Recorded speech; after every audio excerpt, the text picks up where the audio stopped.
Cada semana el gobierno federal presenta cifras sobre la disminución de los índices delictivos. A pesar de que el gobierno diga que el homicidio doloso va disminuyendo, la realidad dice que el 70% de los homicidios se cometen en contra de jóvenes de 18 a 35 años de edad. 70% cuando el promedio mundial es del 22%.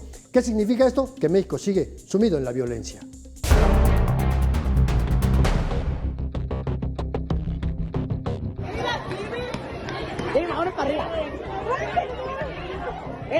El proyecto de localización de conflictos armados coloca a México como el cuarto país más violento del mundo. Este índice de conflicto global nos coloca como la nación sin guerra con niveles extremos de violencia después de Palestina, Myanmar y Siria. El primer indicador es la tasa de homicidios por cada 100,000 habitantes. Si tú vas con la tasa, pues efectivamente no es un país en el que los índices de violencia pues no preocupen, al contrario, sigue estando muy alto, ¿no? Y esto se combina con la percepción de inseguridad entre la población. El tema de percepción de seguridad es un tema que va más allá del miedo a ser víctima del delito. Es básicamente poder tener la seguridad de que las instituciones públicas te van a atender. Además de la cifra de homicidios, hay otros delitos de alto impacto que la autoridad asegura van a la baja, pero la extorsión y secuestro son también indicadores de violencia. A esto se suman los enfrentamientos en diferentes regiones del país, protagonizados por grupos criminales entre sí o en contra de las fuerzas de seguridad en todos sus niveles. Al cierre de marzo de 2025, el Secretariado Ejecutivo del Sistema Nacional de Seguridad Pública reportó una tasa de 20.7 homicidios dolosos por cada 100,000 habitantes. De septiembre de 2024 a marzo de 2025, el número de homicidios diarios pasó de 90 a 75. Sin embargo, la organización internacional Inside Crime estima que los datos oficiales no son confiables y pueden estar manipulados, aunque reconoce que en lo que va del año se registra un incremento en la tasa de homicidios dolosos respecto al cierre de 2024, pero sigue siendo menor a los datos reportados en 2023 y 2022. Sin embargo, eso está, como en otros países también, medido por las carpetas de investigación de homicidio doloso. Entonces, lo que esté registrado como homicidio doloso es lo que se va a contabilizar. El problema ahí también es que hay que ver pues cómo se llegó a esa cifra. Mega Noticias, Andrés Solís. Para conversar sobre este tema de la violencia, le doy la bienvenida a Manuel Pérez Aguirre, investigador del Seminario sobre Violencia y Paz del Colegio de México. Manuel, muchas gracias por estos minutos y déjame preguntarte, ¿por qué decimos que México es un país violento? Pues porque está sumido en la violencia, ¿no? O sea, porque sí, para empezar, ha habido un empeoramiento sistemático de ya casi 2 décadas, ¿no? De las condiciones de violencia en el país. Por otro lado, también porque no gusta mucho la palabra o el concepto, pero básicamente estamos en un conflicto armado.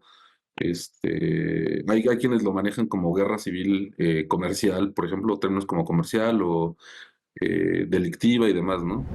Y a lo que hacen referencia sobre todo al número de víctimas que hay en el país, es amplísimo, ¿no? Comparado con otros conflictos armados de corte político, como guerras civiles o revoluciones, etcétera, es muy alto, ¿no? Y también por otra razón que es un país muy importante, ¿no?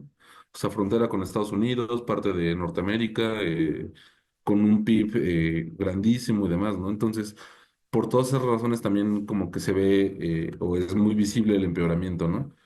Para la gente que nacimos, digámoslo así, durante la transición mexicana y demás, sí hemos visto, o sea, nos tocó vivir esta parte del cambio del país, ¿no? O sea, como cuando nosotros éramos niños o adolescentes, nos correspondió ver un país mucho más calmado y entonces ahora el contraste, cuando ya muchos son padres o la gran mayoría son padres y demás, ya es el contraste con nuestra generación es abismal, ¿no? O sea, sin duda recordar esas partes también influye para que nosotros mismos tengamos esta percepción de desmejora, ¿no? En el sistema, ¿no?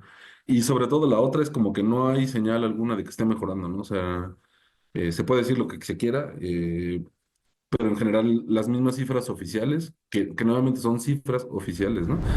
Hablan por lo menos una estabilidad en términos malos, ¿no? Es como si un paciente estuviera en estado crítico, pero se mantiene estable, ¿no? Entonces, en ese sentido, creo que por eso se ve a México como un país, pues caótico, ¿no? Al final, porque si es una situación en la que lleva niveles de violencia extremos durante 2 décadas, ¿no? Que es una generación, básicamente, ¿no? ¿Cómo entender la problemática de la violencia en un país que es además muy diverso? Bueno, para empezar, es un problema enorme, ¿no? O sea, como bien menciona, pues hay una dinámica que es como muy tradicional en los que analizan la violencia, que es esta situación urbano-rural, ¿no?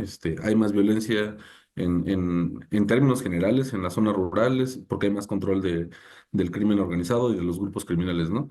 Pero eso no exime que hay casos bravísimos, ¿no? Guadalajara, Sinaloa, etcétera, ¿no? En su momento, por ejemplo, de Reynosa, Nuevo Laredo, Piedras Negras. Y eso me lleva al segundo punto, ¿no? También es como se ha querido hacer, y eso no se hace solo desde este gobierno, sino desde Calderón y demás, que son solo zonas localizadas, muy aisladas del país, ¿no?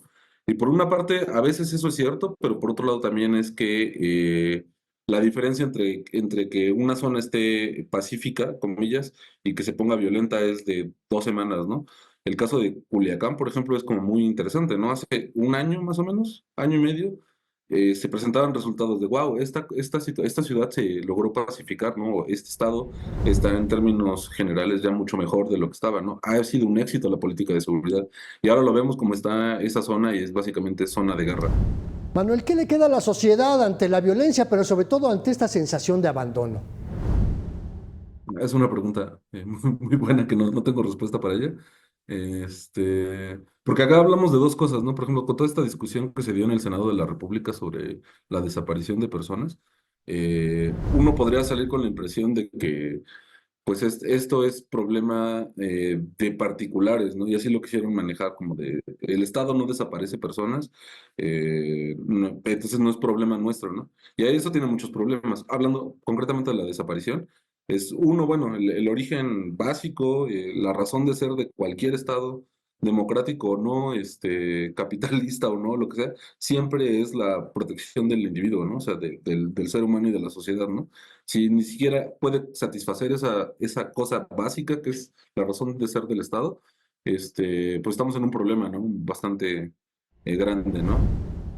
Gracias, Manuel, por la conversación, y para mayor información visite meganoticias.mx y síganos en nuestras redes sociodigitales.